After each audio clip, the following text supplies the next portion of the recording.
November 20, 1943. Betio Island, Tarawa Atoll, Gilbert Islands. The pre-dawn darkness gives way to the thunder of naval bombardment as battleships Maryland and Colorado pound Japanese positions with 16-inch shells. In the lagoon, Marines of the 2nd Marine Division wade through chest-deep water. Their landing craft grounded on the coral reef 500 yards from shore. Among them, Staff Sergeant William Bordelon of the 1st Battalion, 18th Marines, grips his equipment bag containing demolition charges, while his M1911A1 pistol rides secure in its holster, already soaked with seawater but mechanically perfect. The Japanese defenders, 4,500 strong, under Rear Admiral Keiji Shibasaki, have transformed this tiny coral island into a fortress. Their officers carry the Type 14 Nambu pistol, the Empire's standard sidearm chambered in 8mm Nambu.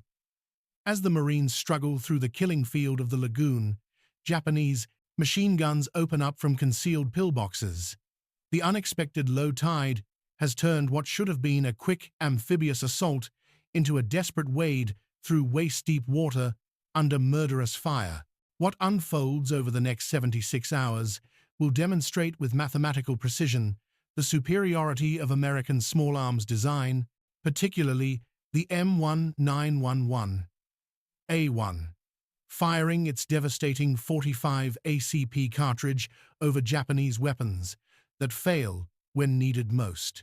In the close-quarters hell of Tarawa, where combat distances shrink to feet and inches, the difference between a 230-grain bullet delivering 370 foot-pounds of energy and a 102-grain projectile with barely 256 foot-pounds becomes the difference between life and death. The story of these two weapons is more than a tale of ballistics and manufacturing. It is the story of how industrial supremacy and engineering excellence determine victory in modern warfare. When Staff Sergeant Bordelon charges Japanese pillboxes, when thousands of Marines fight in desperate close combat across blood-soaked coral, they carry a weapon that will not fail them. Their Japanese opponents, brave and determined, fight with pistols that jam at critical moments, lack stopping power, and represent a fundamental misunderstanding of what makes an effective combat sidearm. The thunder of the 45 ACP will echo across every Pacific battlefield from here to Okinawa. The genesis of the M1911A1 lies not in the Pacific, but in the Philippine jungles 4 decades earlier.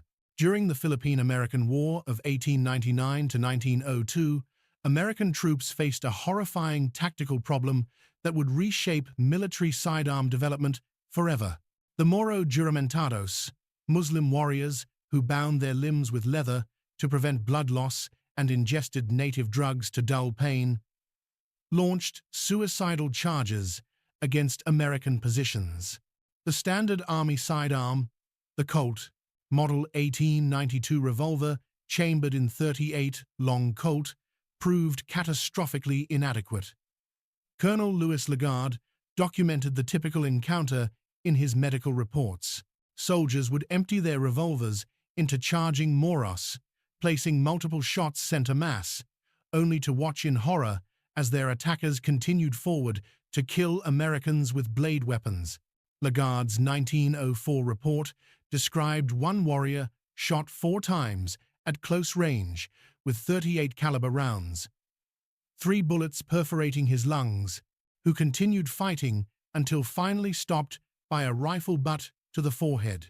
The .38 long Colt's 150-grain bullet at 770 feet per second simply lacked the kinetic energy necessary for immediate incapacitation. This failure prompted the most comprehensive ballistic study ever undertaken for military small arms, the Thompson-Lagarde tests of 1904. Colonel John T. Thompson and Major Louis Anatole Lagarde conducted tests at the Nelson Morris Company stockyards in Chicago that would be considered barbaric by modern standards. but provided crucial scientific data. They shot live cattle and human cadavers with various calibers, recording time to incapacitation, measuring body movement, examining wound channels. The results were unequivocal. Animals struck with .45 caliber rounds typically collapsed by the fourth shot, with immediate and severe physiological trauma evident. The board's conclusion was absolute. A bullet should have a caliber not less than 45 inches. John Moses Browning, already renowned for his firearms innovations, rapidly scaled his design to accommodate a .45 caliber cartridge. The genius of Browning's design lay in its simplicity and robustness. The M1911 utilized short recoil operation, single-action trigger, grip safety, and thumb safety, preventing accidental discharge. On March 29, 1911, the United States Army formally adopted it.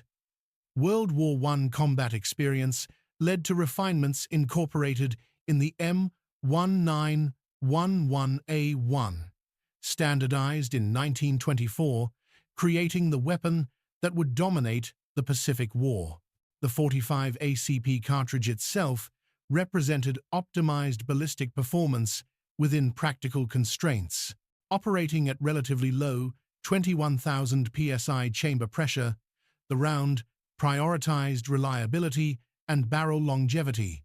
The 230-grain projectile at 830 feet per second created a wound channel significantly larger than its caliber due to massive tissue displacement. The heavy bullet retained energy well, maintaining lethal force even at extended handgun ranges of 50 yards.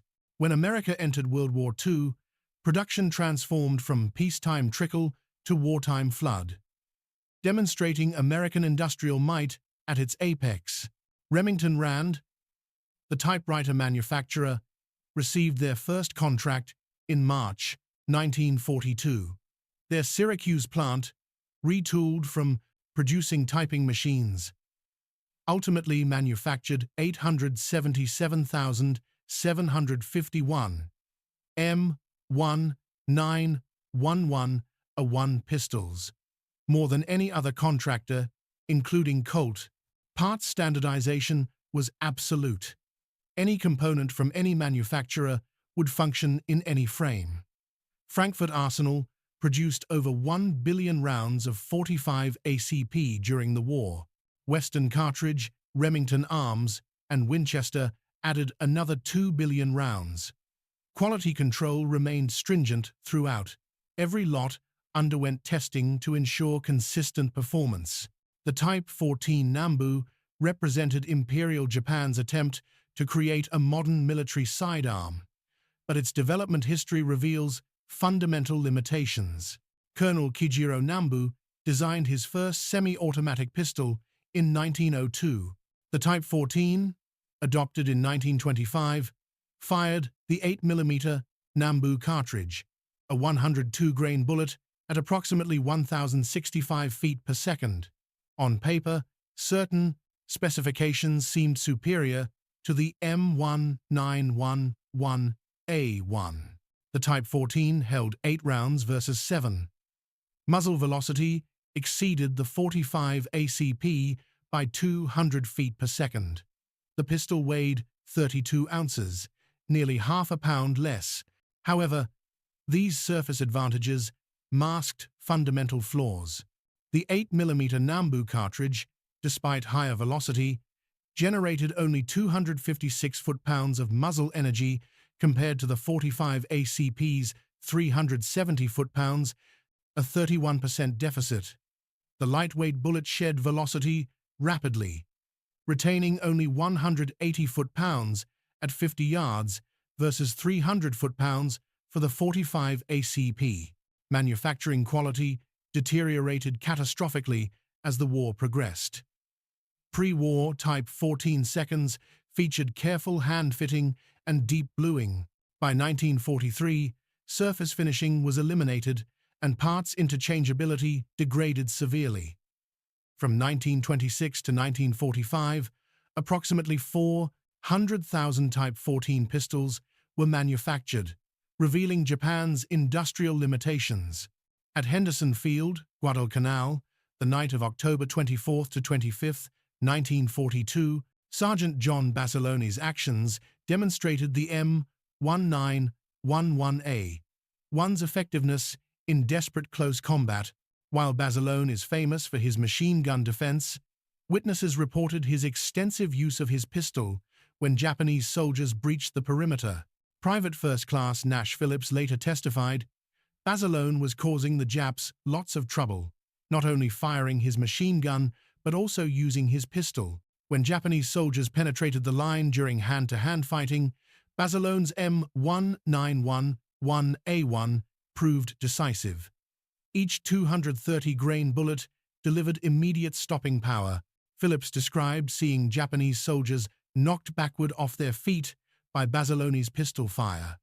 At Tarawa, Staff Sergeant William Bordelon's mission involved destroying Japanese pillboxes with demolition charges, but approaching these positions required suppressive fire.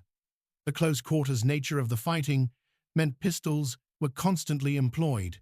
Bordelon's M1911A1 served as his last line of defense while placing charges against enemy positions. Marine combat correspondent Staff Sergeant David Dempsey witnessed Japanese officers struggling with their Nambu pistols under fire. One officer was screaming at his men, trying to shoot his pistol. Dempsey reported, "He kept pulling the trigger, but nothing happened. The gun was jammed. Sand maybe, or a bad magazine. A Marine shot him with a .45 from maybe 20 feet. He flew backward like he'd been hit with a sledgehammer." On Saipan, June 15, 1944. During the massive Japanese Banzai charge, Marine Corporal John D'Alessandro described close combat in pre-dawn darkness. "They came at us in waves. Officers in front waving swords and pistols," he recalled. "I saw one officer trying to clear his jammed Nambu while running toward us. He was working the action frantically when I shot him with my .45. One shot sent a mass, and he went down hard. The .45 would stop them cold. The impact was like hitting them with a baseball bat." The mathematical reality of stopping power became apparent in after-action medical reports. Marine Corps medical personnel documented that 45 ACP hits to the torso created temporary wound cavities exceeding 4 inches in diameter, causing immediate blood pressure drop and nervous system disruption. The 8mm Nambu, with its lighter, faster bullet, created wounds barely larger than its caliber, often requiring multiple hits for incapacitation. Lieutenant Colonel Louis Chesty Puller noted in his report, the .45 automatic pistol proved invaluable. Multiple instances were observed where single rounds immediately stopped attacking Japanese soldiers. The Type 14's most critical design failures centered on its controls and magazine system, representing a fundamental misunderstanding of combat requirements. The safety lever, positioned on the left side above the trigger guard, required the shooting hand to shift grip or the support hand to operate. Impossible when wounded, carrying equipment, or grappling with an enemy. The magazine release, a spring-loaded lever at the bottom front of the grip, often released inadvertently during handling. In tropical conditions, the magazine retention spring added in 1939 made combat reloading nearly impossible. Magazines had to be yanked out against spring pressure, often requiring both hands. Marines reported capturing Type 14 seconds with magazines frozen solid by corrosion. The magazine disconnect safety, intended to prevent accidental discharge, with the magazine removed, transformed into a critical vulnerability. When magazines were damaged, lost, or frozen in place, the entire weapon became inoperable. Unlike the M1911A1, which would fire its chambered round without a magazine, the Type 14 required a functioning, properly seated magazine to operate. In the coral sand of Tarawa, or volcanic ash of Iwo Jima, where magazines were easily damaged. This feature rendered countless Type 14 seconds useless. The pistol lacked a slide hold-open device. When the last round fired, removing the magazine allowed the bolt to slam forward, giving no indication the weapon was empty. Extraction failures plagued the Type 14, particularly with deteriorating ammunition quality. The bottleneck case created a smaller bearing surface for the extractor, combined with wartime ammunition using corrosive primers and inconsistent brass. Cases stuck in chambers or ripped through by extractors. The straight-walled 45 ACP case, with its larger bearing surface and lower pressure, extracted reliably even from fouled chambers. The recoil spring assembly, a complex dual-spring system, required precise manufacturing and maintenance. When springs lost tension, accelerated by tropical heat and humidity, cycling became erratic, and failures to return to battery were common. Tropical conditions revealed additional vulnerabilities. The Type 14's tight manufacturing tolerances became liabilities in the Pacific. Thermal expansion from 115-degree temperatures caused actions to bind. Monsoon humidity created rust that froze mechanisms within days. The M1911A1's deliberately loose tolerances allowed function despite thermal expansion, corrosion, or contamination. Field maintenance presented insurmountable challenges. The Type 14 required tools for disassembly. Complete disassembly involved 34 separate operations. The M1911A1 field stripped without tools in seconds. Marines could clean and reassemble blindfolded in under 30 seconds. Japanese precision engineering had created a weapon that failed catastrophically under Pacific combat conditions. Guadalcanal's climate represented tropical hell. Rainfall exceeded 200 inches annually, with humidity constantly at 100%. Metal rusted overnight, leather rotted within weeks.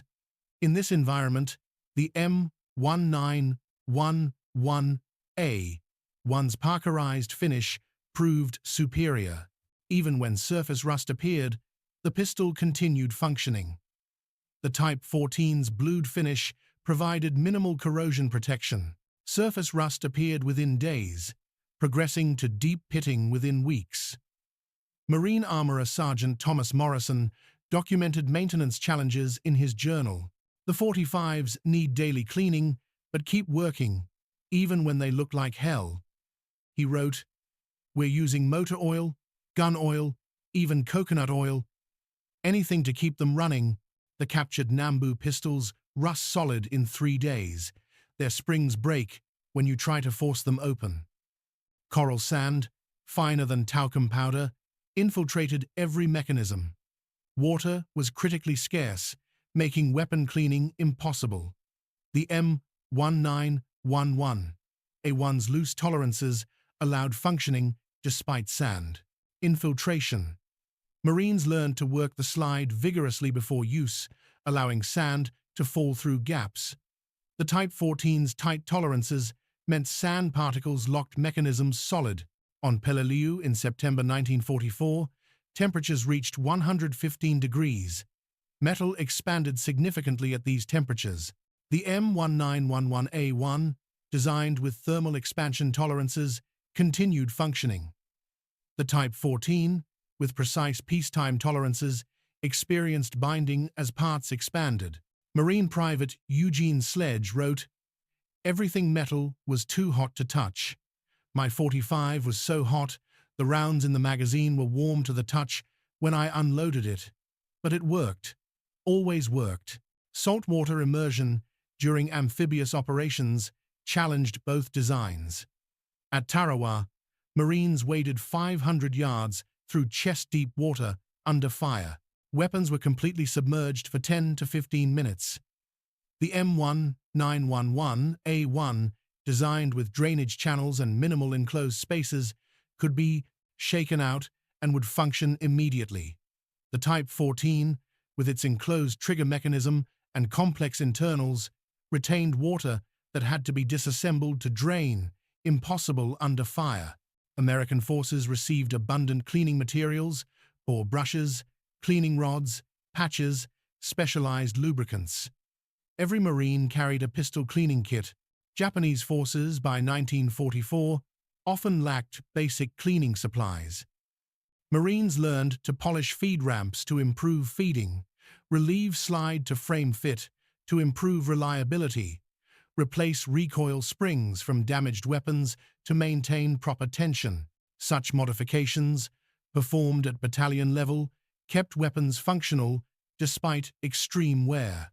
Japanese forces, lacking spare parts and modification capability, simply discarded, malfunctioning. Type 14 seconds. The battlefield had rendered its verdict with absolute clarity. Reliability defeats precision. Practicality defeats craftsmanship. American engineering defeats Japanese tradition. The disparity between the M1911A1 and Type 14 reflected fundamentally different military philosophies shaped by distinct cultural and historical experiences. American doctrine, forged in frontier wars and colonial conflicts, prioritized firepower and individual effectiveness. The Thompson-Lagarde tests had provided scientific justification for maximum stopping power. The conclusion that nothing less than .45 caliber would suffice became absolute requirement. This wasn't mere preference, but evidence-based necessity. The tests measured not just lethality, but immediate incapacitation. The ability to stop an attacker before they could close distance or continue fighting. The temporal element was crucial. The difference between immediate and eventual incapacitation measured in American lives. American training reflected this emphasis on practical effectiveness. At Paris Island and Camp Pendleton, Marines fired thousands of rounds, pistol training. The course began with marksmanship fundamentals, then progressed to combat shooting. Marines learned to fire from retention position with the pistol against their ribs, point shooting without using sights, engaging multiple targets while moving. The standard qualification required 70% hits on man-sized targets at 25 yards. Marines practiced malfunction clearances until they became automatic, learned to count shots, reloaded before the slide locked back, when possible. Maintaining continuous fire capability, Japanese pistol training remained minimal and ceremonial. The Imperial Japanese Army's training manual devoted 2 pages to pistol marksmanship versus 12 pages to sword technique. Officers received perhaps 50 rounds of annual training ammunition when available. The emphasis was on precision shooting at stationary targets from formal stances, not combat effectiveness. Many officers arrived in combat having fired fewer rounds through their Type 14 seconds than American Marines fired in a single training day. Japanese tactical doctrine viewed pistols as symbols of authority rather than combat tools. Their primary purposes included maintaining discipline, executing prisoners, and ritual suicide. The ammunition philosophy differed radically. Americans designed the .45 ACP for one purpose: maximum stopping power within practical constraints. Velocity was deliberately kept subsonic to avoid transonic instability. Bullet weight maximized momentum transfer. Japanese 8mm Nambu development prioritized velocity and trajectory, seeking rifle-like performance from a pistol cartridge. This pursuit of inappropriate characteristics sacrificed stopping power for negligible, practical advantage. American pragmatism demanded measurable effectiveness. Japanese tradition emphasized spiritual power over material advantage, a philosophy that would prove fatal in industrial warfare. The final accounting of M1911A1 versus Type 14 production reveals more than numbers. It exposes the fatal delusion of Imperial Japan attempting to fight an industrial war with artisan production methods. By war's end, American factories had produced 1,878,742 M1911A1 pistols between 1941 and 1945. Japan managed approximately 400,000 Type 14 pistols over nearly 2 decades. This 4.7-to-1 production ratio during just the war years understates the true disparity when considering quality, standardization, and ammunition supply. American production methodology revolutionized manufacturing. Remington Rand's Syracuse plant, converting from typewriter production, achieved remarkable efficiency through innovation. They introduced broach rifling, cutting perfect barrels in single passes, rather than traditional cut rifling requiring multiple passes. Statistical process control maintained tolerances while increasing speed. By 1943, Remington Rand produced 1,000 pistols daily with fewer than 1% rejection rate.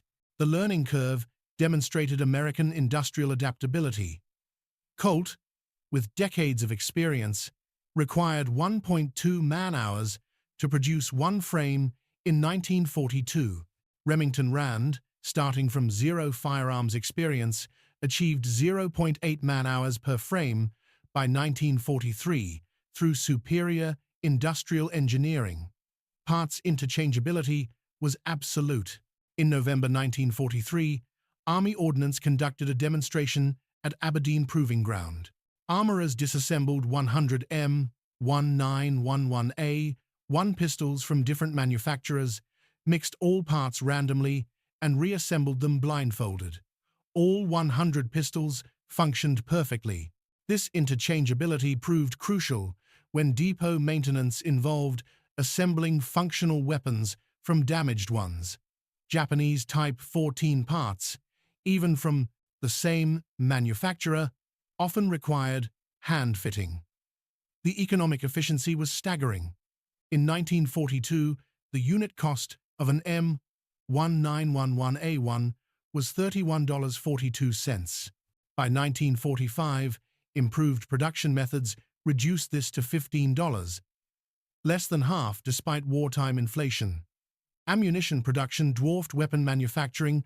American factories produced approximately 3.5 billion rounds of 45 ACP during World War II.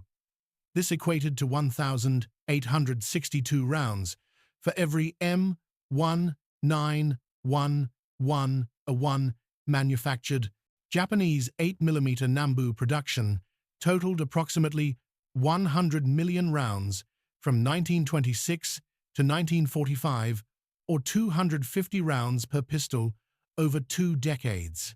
By 1945, Japanese forces allocated 20 rounds per pistol for entire campaigns. The industrial disparity was insurmountable. American factories produced more pistols in 1943 alone than Japan, manufactured in 2 decades. The mathematics of terminal ballistics were inexorable. The 45 ACP's 230-grain bullet at 830 feet per second delivered 370 foot-pounds of kinetic energy, creating temporary wound cavities exceeding 4 inches in diameter in ballistic gelatin. The 8mm Nambu's 102-grain bullet at 1,065 feet per second generated 256 foot-pounds, creating wound channels barely larger than caliber. This 44% energy advantage translated directly to stopping power, the ability to immediately incapacitate an enemy before they could continue attacking. But energy alone didn't tell the complete story.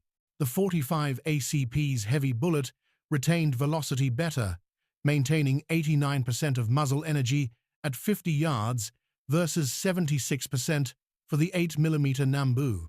The larger frontal area, 451 thousandths inch versus 320 thousandths inch, created 98% greater tissue displacement.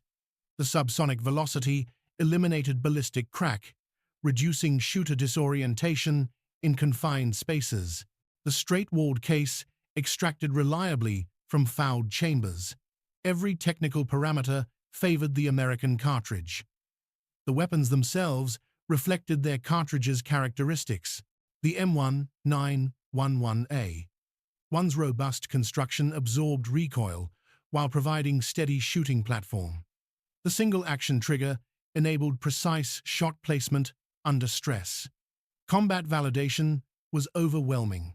At Guadalcanal, Tarawa, Saipan, Peleliu, Iwo Jima, and Okinawa, the M1911A1 proved itself in thousands of close-quarters engagements. Marines and soldiers trusted their lives to the pistol, knowing it would function despite mud, sand, water, or neglect. The psychological impact multiplied its effectiveness. Japanese soldiers learned to fear the distinctive boom of the .45, knowing it meant immediate death. Post-war analysis by the United States Strategic Bombing Survey included extensive interviews with surviving Japanese officers. Colonel Susumu Nishiura stated, "Your .45 caliber automatic pistol was greatly feared. It would knock a man down with hits to extremities. Our pistols required multiple center hits to stop an American soldier." This disparity was demoralizing to our forces. Lieutenant General Tadamichi Kuribayashi, commanding Japanese forces on Iwo Jima, wrote in his final report, "American material superiority is overwhelming. Their individual weapons, particularly their powerful pistols, give them great advantage in close combat, where spiritual power cannot overcome mechanical superiority." This admission from an officer who had spent years in America revealed Japanese recognition of their material inadequacy. The industrial disparity was insurmountable. Every measurable parameter favored American forces by factors of 3-1 or 10-1. The second-time Battle of Okinawa, commencing April 1, 1945, represented the ultimate test of American and Japanese small arms. The 82-day battle pitted 183,000 American soldiers and Marines against 110,000 Japanese defenders. American forces carried over 15,000 M1911A1 pistols with 10 million rounds of ammunition. Japanese forces had Type 14 Nambu, but ammunition shortages were critical. Documents captured from the Japanese 62nd Division indicated allocation of only 20 rounds per pistol for the entire campaign. By contrast, American forces carried 21 rounds per pistol as basic load, with unlimited resupply available. Technical Sergeant Beaufort Anderson of the 96th Infantry Division earned the Medal of Honor on April 13 during the assault on Kakazu Ridge. When his unit was pinned down, Anderson single-handedly attacked Japanese positions with grenades and small arms, eliminating 25 Japanese soldiers in close combat.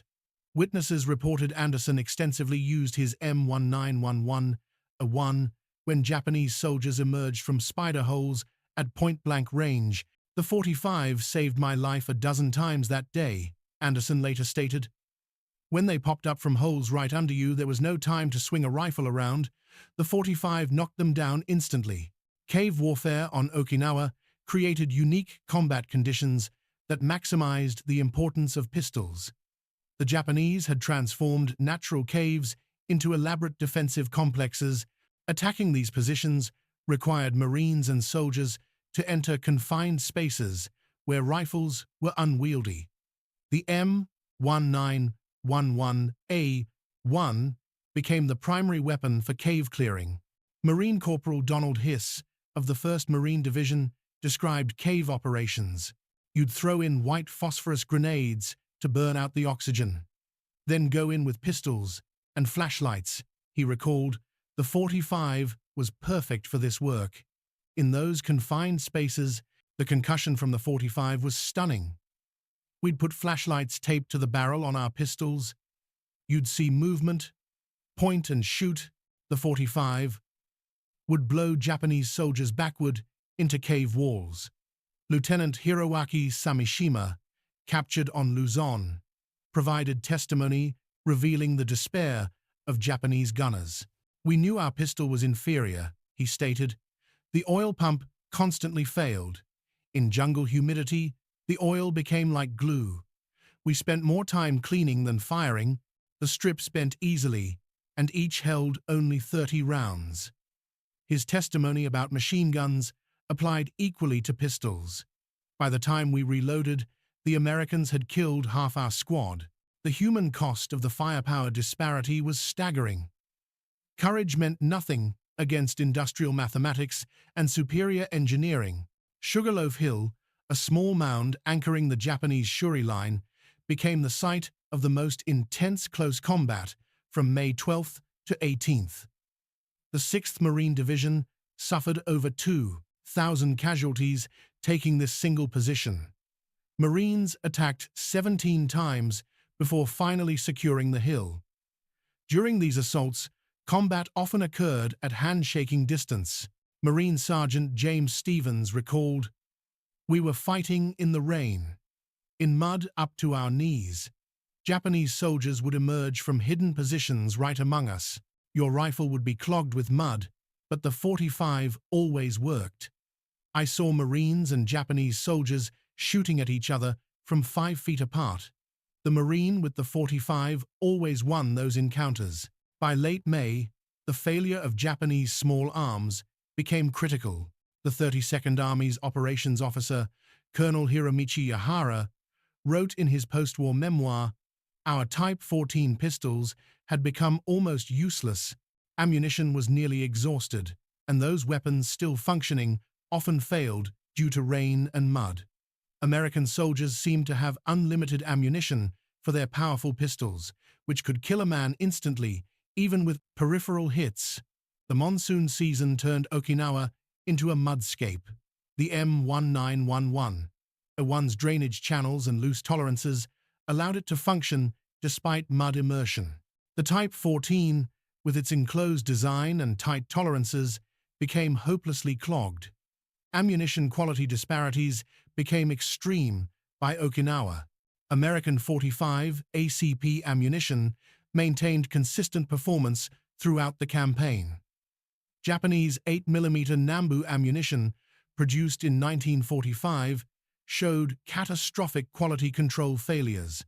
Captured ammunition, tested by American ordnance units, revealed 30% misfires due to faulty primers. Velocity variations exceeding 300 feet per second within single lots, case head separations from brittle brass, and squib loads that lodged bullets in barrels. The 96th Infantry Division reported expending 450,000 rounds of .45 ACP ammunition during June alone, more than many divisions used in entire European campaigns. Private First Class Desmond Doss, the conscientious objector medic who refused to carry weapons, provided unique testimony about pistol effectiveness. Serving with the 77th Infantry Division, Doss witnessed countless close combat engagements. The difference between our .45s and their pistols was like night and day, he stated. I saw Japanese officers empty their pistols into our boys who kept fighting, but when our boys hit a Japanese soldier with a .45, he went down and stayed down. That pistol saved many American lives. The battle statistics confirmed overwhelming American advantage. 12,520 Americans killed versus 110,000 Japanese dead. In the final analysis, the Pacific War validated the Thompson-Lagarde test's conclusion from 1904. In close combat, stopping power determines survival. The M1911A1 delivered that stopping power reliably, consistently, in any condition, millions of times. Type 14 Nambu failed to deliver adequate performance even under ideal conditions. This disparity, multiplied across millions of individual combats, contributed significantly to American victory. The mathematics of death in the Pacific War were precise and unforgiving. Every trigger pull of the M1911A1 launched a 230-grain projectile at 830 feet per second, delivering 370 foot-pounds of kinetic energy, creating wound channels that immediately incapacitated enemy combatants. American factories manufactured 1,878,742 M1911A1 pistols during World War II, supported by 3.5 billion rounds of ammunition. Japan produced approximately 400,000 Type 14 pistols over 2 decades, with perhaps 100 million rounds total. This 4.7-to-1 production advantage in pistols and 35-1 advantage in ammunition during just the war years represented industrial supremacy that no amount of spiritual power could overcome. But beyond numbers lay a fundamental truth about modern warfare. Victory belongs to nations that combine industrial capacity with engineering excellence. The M1911A1 embodied these principles. The Type 14 Nambu represented their antithesis. Veterans' testimonies provided the final verdict. Marine Gunnery Sergeant John Basilone, before his death on Iwo Jima, wrote, "The 45 automatic is the finest military pistol ever made. It hits like a sledgehammer and never fails. One shot ends any argument." Technical Sergeant Charles Lindbergh stated, "That pistol saved more Marine lives than any other weapon. When Japanese soldiers got inside our lines at night, the 45 was what stopped them." Japanese veterans who survived American 45 ACP hits bore distinctive scars decades later, testament to the weapon's devastating power. The M1911A1's legacy extended far beyond World War II. Special Operations Forces carried it through Korea, Vietnam, and into the 21st century. The Type 14 vanished immediately after Japanese surrender, replaced by American weapons. In the brutal arithmetic of close combat, where stopping power equaled victory and mechanical failure meant death, America's M1911, a 145 caliber pistol, stood supreme. Japan's Type 14 Nambu was utterly, catastrophically, and fatally outgunned. The last word belongs to the mathematics of survival, and those numbers spoke with absolute, final clarity.